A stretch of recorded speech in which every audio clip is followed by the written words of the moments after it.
안녕하세요, 애청자 여러분. HLB하고 지금 MOU를 체결해 놓은 베트남의 나노젠 회사 그리고 개발 중인 나노코박스에 대한 관심이 꽤 높죠. 사실 HLB 주가가 나노젠 나노코박스 기대감으로 많이 올라왔다가 실적으로 지금 좀 지지부진해지면서 굉장히 주가들이 많이 밀리고 있습니다. 실적으로 이 나노젠의 나노코박스 같은 백신이 단백질 제조합 백신이죠. 또 이렇게 단백질 제조합 백신으로는 전 세계적으로 몇 군데가 있는데, 누아백스가 있고 또 우리나라 SK바이오사이언스 역시 단백질 제조합 백신을 선택하고 있습니다. 이 나노젠 나노코박스에 대한 이런 그 단백질 제조합 백신 같은 경우에 이 앞으로 미래의 대사가 될 수 있는 이런 백신이라는 평들이 있어서 한번 살펴보려고 합니다. 일단 코메디닷컴의 강건필 기자님의 글이고요. 이런 단백질 제조합 백신이 저렴하고 안전하다는 얘기들이 많이 있죠. 음, 지금 우리가 많이 이제 개발돼서 사용하고 있는 백신이 크게 5가지 종류가 있다고 그래요.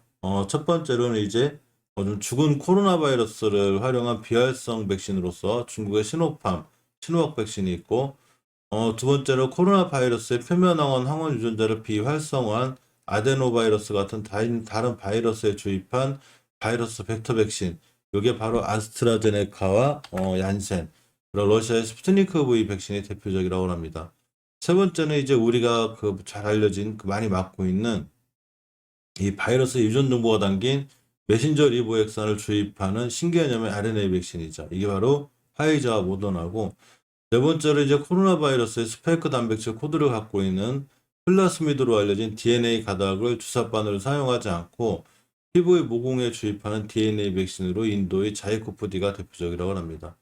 자, 마지막으로 코로나 바이러스의 표면 돌기나 숙주와 결합하는 부위, 이게 단백질을 대량 생산해 주입하는 단백질 제조합 백신이 있는데, 이게 최근 3상 시험을 마치고 세계 각국의 긴급 사용을 신청한 미국의 노바백스 백신, 이게 대표적이죠. 또 이 중국의 이제 클로버 바이오 파마슈티컬, 이게 이제 개발한 클로버 백신, 요 두 개가 대표적입니다.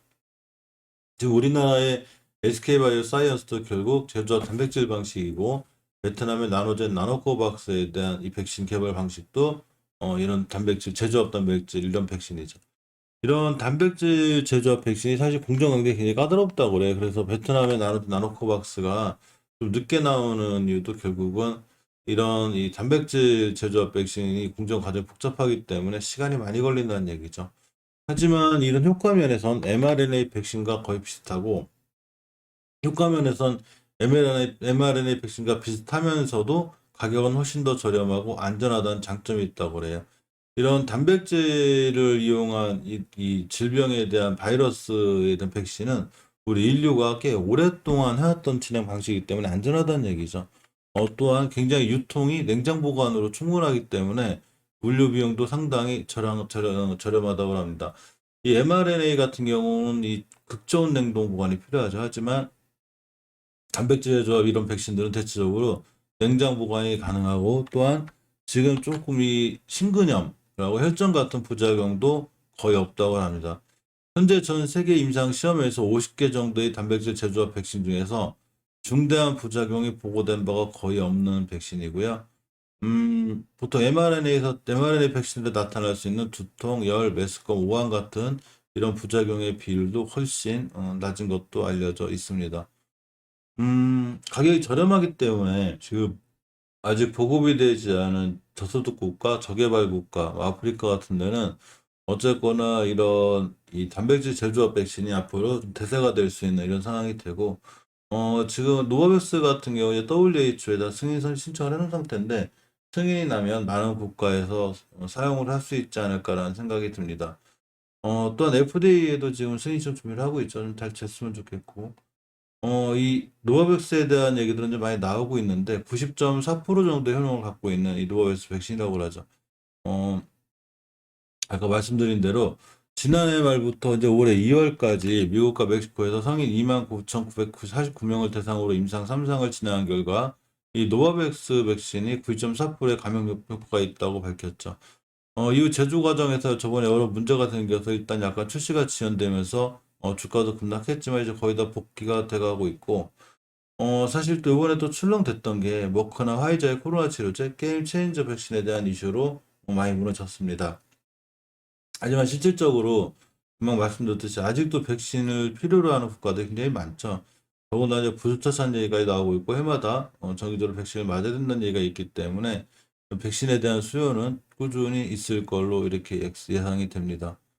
금방 말씀드린 것처럼 이 노바백스 백신이 화이자, 또 모더나, 아스트라제네카, 얀센보다 훨씬 늦게 나오고 있기 때문에 이런 단백질 항원 백신 자체가 개발에 이제 시간이 오래 걸리기 때문에 mRNA 이런 백신이 늦는 거죠.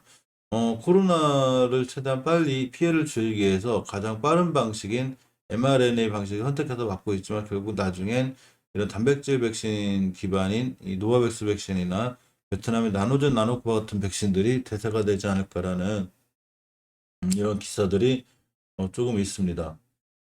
자, 해외 증시 얘기로 넘어와서 지금 시간이 11월 12일 새벽 5시 40분 정도가 돼가고 있는데 일단 미국 시장에서 나스닥, S&P 500은 상당히 좋게 잘 올라가고 있습니다. 이 나스닥 같은 경우에는 거의 뭐 0.45%도 올라가고 있고 S&P 500도 0.12%, 다우 산업 많이 좀 떨어지고 있죠. 사실 미국 증시가 떨어지거나 좀 올라가는 건 근간에 하루 이틀 떨어질 수 있는 건 계속 지금 승승장구하고 있죠. 그러니까 뭐 하루 이틀 쉬었다 가는 거고 어제 미국 증시 하루 쉬는데 우리나라 증시가 거의 폭락을 맞는 게임과 메타버스, NFT 관련주들 외에는 나머지 종목들이 이렇게 타격을 받는 이런 상황이 됐습니다. 자, 미국 증시 중에서 노바백스를 보면 노바백스 주식인데요. 이날이 바로 이제 이 머크나 화이자의 치료제가 나온다고 특히 화이자 치료제가 굉장히 효과가 좋다고 하면서 급락을 갭 하락으로 급락을 했다가 다 메꾸고 있죠. 이렇게 다시 상승해주고 있고 이 단백질 제조업 단백질 방식이 결국 대세가 될 거라는 이런 또 기사들이 있기 때문에 주식이 다시 좀 잘 살아나고 있는 이런 편입니다. 아까 미증시도 이 다우산업은 그리고 나스닥이나 상승을 찍고 있는데 유럽 증시가 일단 이 얘기는 그린 거죠. honda가 좀 크게 문제가 되지 않을 정도로 해체 수순을 밟고 있는 그 중국 정부에서 개입을 하게 된 결과가 된 거죠. 어쨌거나 pin포인트 기사고요. 유럽 증시가 헝다익이 완화에 상승하고 있고 나스닥 지수 올라가고 있다는 얘기입니다. 특히 이제 구리와 철강 사업 가격이 많이 올랐기 때문에 광업주가 크게 올랐다는 자 이런 얘기들이 됩니다. 이 구리 종목들이 많이 올라가고 있다고 그래서 우리나라 구리 종목들을 좀 보면 사실 지금 생각보다 많이 안 올라가죠. 우리나라 구리 종목 어디 해외에서 일어난 이슈나 증시를 우리나라 증시가 전혀 따라가지 못하는 디커플링이죠. 동조화가 전혀 되지 않고 있죠.